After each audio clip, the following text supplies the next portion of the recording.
खंडणीच्या गुन्ह्यामध्ये पोलीस कोठडीत असलेल्या वाल्मिक कराडवर मकुका लावण्यात यावा आणि त्याला सह आरोपी करावं अशी मागणी देशमुख कुटुंबियांनी केली। या मागणीसाठी आज पूर्ण देशमुख कुटुंब मोबाईल टॉवरवरती चढून आंदोलन करणार आहे। खंडणी प्रकरणात गेल्या 13 दिवसांपासून पोलीस कोठडीत असलेल्या वाल्मिक कराडला मंगळवारी कोर्टात हजर केलं जाणार आहे। सीआयडीच्या अधिकाऱ्यांकडून कोर्टात सादर केल्या जाणाऱ्या तपासाच्या पुढील मुद्द्यांवर कराड याचा कोठडीतला मुक्काम संपणार की लांबणार हे ठरणार आहे।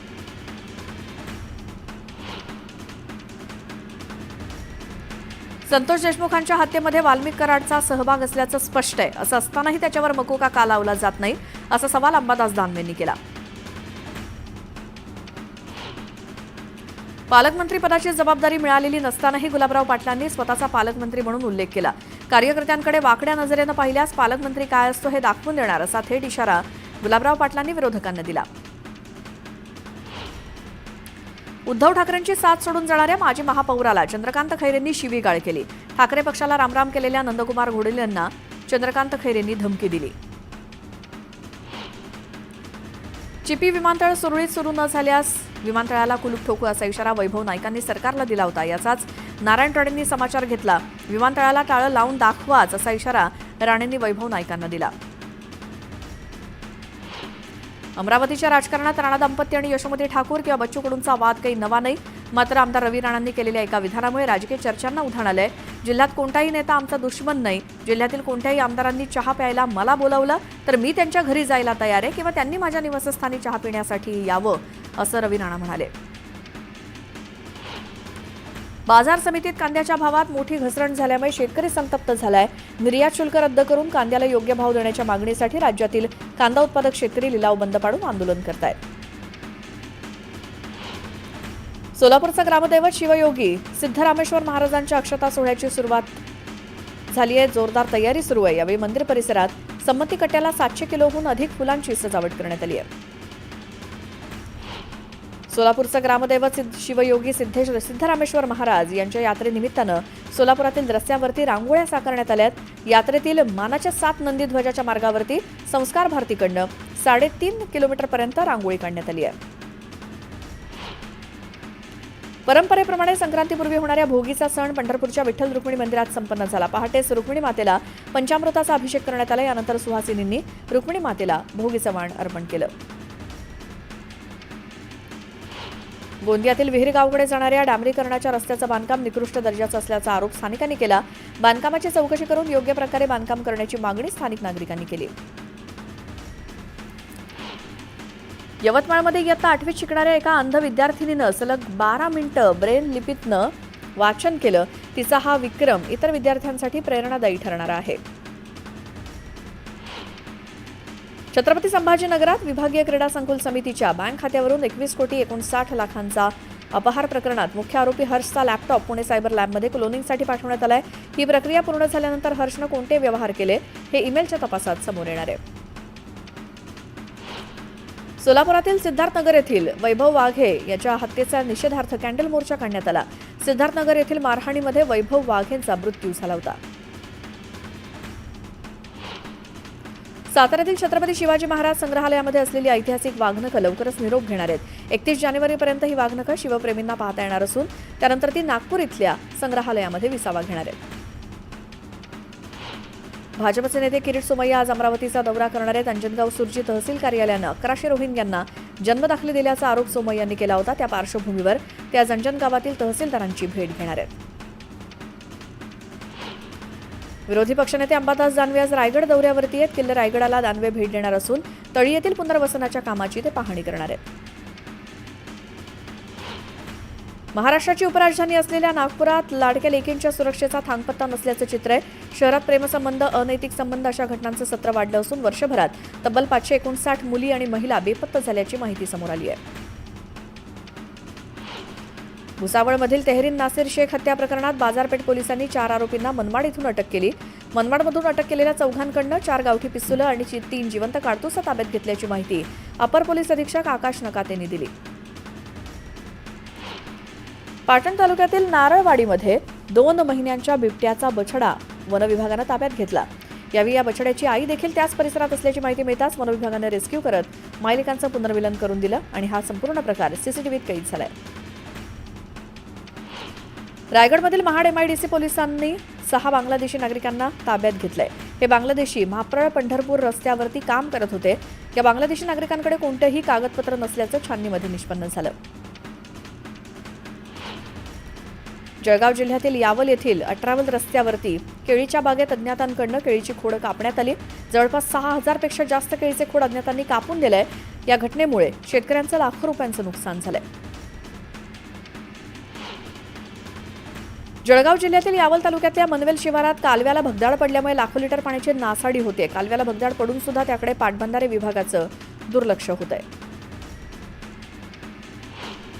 धाराशिवमध्ये एका माकडानं चक्क बस प्रवासाचा आनंद लुटला. बसच्या टपावरती बसून माकडानं तब्बल 20 किलोमीटरचा प्रवास केला. याचा व्हिडिओ सोशल मीडियावर चांगलाच व्हायरल होतोय. चाळीसगावच्या कन्नड घाटात मागील अनेक महिन्यांपासून एका माकडानं चालकांसोबतच लहान मुलांचा चावा घेऊन त्यांना जखमी केलं होतं. अखेर या पिसाळलेल्या माकडाला जेरबंद करण्यात वन विभागाला यश आलंय. जळगावच्या चोपडा तालुक्यामध्ये हरभरा पिकावर मूळ कुजव्या रोगाचा प्रादुर्भाव झाला. त्यामुळे झाडं सुकत असल्यानं शेतकऱ्यांमध्ये चिंतेचं वातावरण आहे. मकर संक्रांती निमित्तानं भुसावळमध्ये पतंग खरेदीसाठी नागरिकांनी गर्दी केली. दुकानांमध्ये विविध रंगांचे आणि कार्टून असलेले पतंग बाजारात विकण्यासाठी आणलेत. पोलिसांकडून नायलॉन मांजा विरोधात कारवाई वाढलेली असताना आता विक्रेत्यांनी ऑनलाईन विक्रीवर देखील भर दिलाय. तरुणाईचा कल देखील ऑनलाईन खरेदीकडे जास्त आहे. त्यामुळे बंदी असलेला हा मांजा इंटरनेटवरच्या अनेक संकेतस्थळांवरती एका क्लिकवरती उपलब्ध आहे.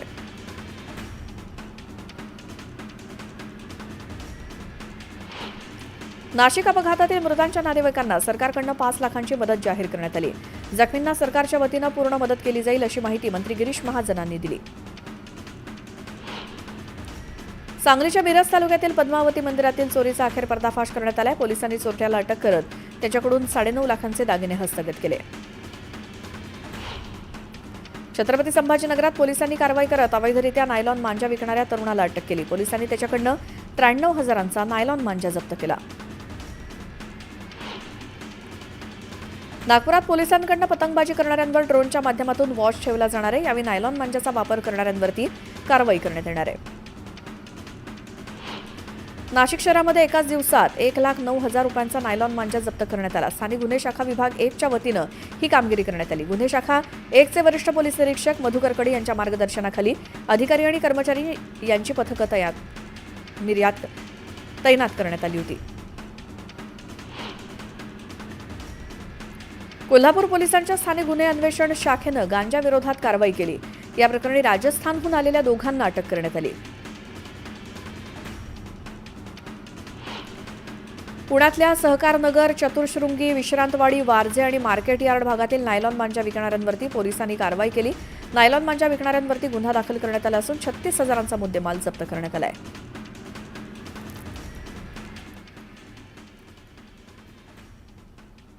बीड जिल्ह्याचे आहेत, SIDचे आहेत का CIDचे आहेत, कारण आम्ही तर काही ह्यांना कोणाला कॉन्टॅक्ट करत नाही. पण आता आलेत तर आता नेमकं ही काय काम करले त्यांना ते पण विचारणार आहे. लोकप्रतिनिधी म्हणून ते पण माझी जिम्मेदारी आहे आणि मी आपण सर्वांच्या समोर विचारणार आहे त्यांना की आपण कोण आहात आणि इथं काय करायला, आमच्या कुटुंबाला न्याय का मिळत नाही. एवढ्या दिवस झालं, आज 35-36 दिवस उलटले तरी सुद्धा आरोपीला 302 मध्ये घेतलं जात नाही. मोका लावला जातो तर मेन आरोपी सोडून मोका लावला जातो. सन्माननीय मुख्यमंत्री महोदय म्हणतात की मी कुणालाही सोडणार नाही. मग कुणाला धरायचं तेही कळाना. एक आरोपी आणखी फरार आहे.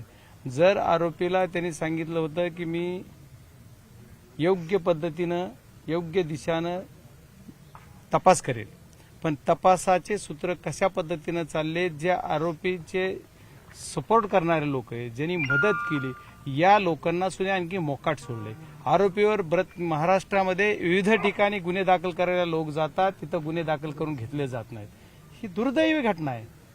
अरे आतापर्यंत माझ्या लोकसभेच्या निवडणुकीच्या वेळेस जी लोक त्या हार्वेस्टर संदर्भात ग्रँड हॉटेलला, कोणतं हॉटेल ते यशोदीप ग्रँड काय त्या हॉटेलला आले, तिथं कालवा झाला, त्या लोकांना मारून लावलं. मी त्याला तुम्हाला सर्व मीडियाला पण बोललो, पण मीडियावाल्यांनी दखल घेतली नाही. प्रिंट मीडियावाल्यांनी कुणी नाही. पोलीस स्टेशनला त्यांची कंप्लेंट नाही. आणि मी माझ्या बाईटमध्येच एक बोललो की अरे ही असं जर असेल तर किती चुकीचं आहे. मग ह्याची सुरुवात कधी झालेली आहे तर माझी मुख्यमंत्री महोदयांना आणि जे कोणी सर्व या सत्ताधारी पक्षाचे लोक आहेत त्यांना विनंती आहे की तुम्ही खऱ्या अर्थानं आम्हाला न्याय देणार आहात का? तुम्ही आम्हाला जर न्याय देणार नसाल तर मग विनाकारण कशामुळे याचा असं बाजार करताय? आम्हाला न्याय देणार नसाल तुम्ही तर पहिली 55 म्हणल्यासारखं होऊन जाईल. मला कुठलं राजकारण करायचं नाही, जातीपातीवर बोलायचं नाही, कशावर बोलायचं नाही. माझी मागणी एकच आहे की आमच्या कुटुंबाला न्याय पाहिजे, आम्हाला न्याय पाहिजे. आम्हाला गावकऱ्यांच्या भावना बघितल्या पाहिजेत, परिसराच्या भावना बघितल्या पाहिजेत, जिल्ह्याच्या भावना बघितल्या पाहिजेत. मायबाप पोलीस यंत्रणेने सुद्धा त्या पद्धतीने काम केलं पाहिजे. पोलीस यंत्रणेचे बरेच काही विषय आहेत. मी सर्व येणारे जे आता मला प्रेस घ्यायची त्याच्यामध्ये बरेच काही मी खुलासे करणार आहे, बऱ्याच काही गोष्टी आणखी उघड करणार आहे.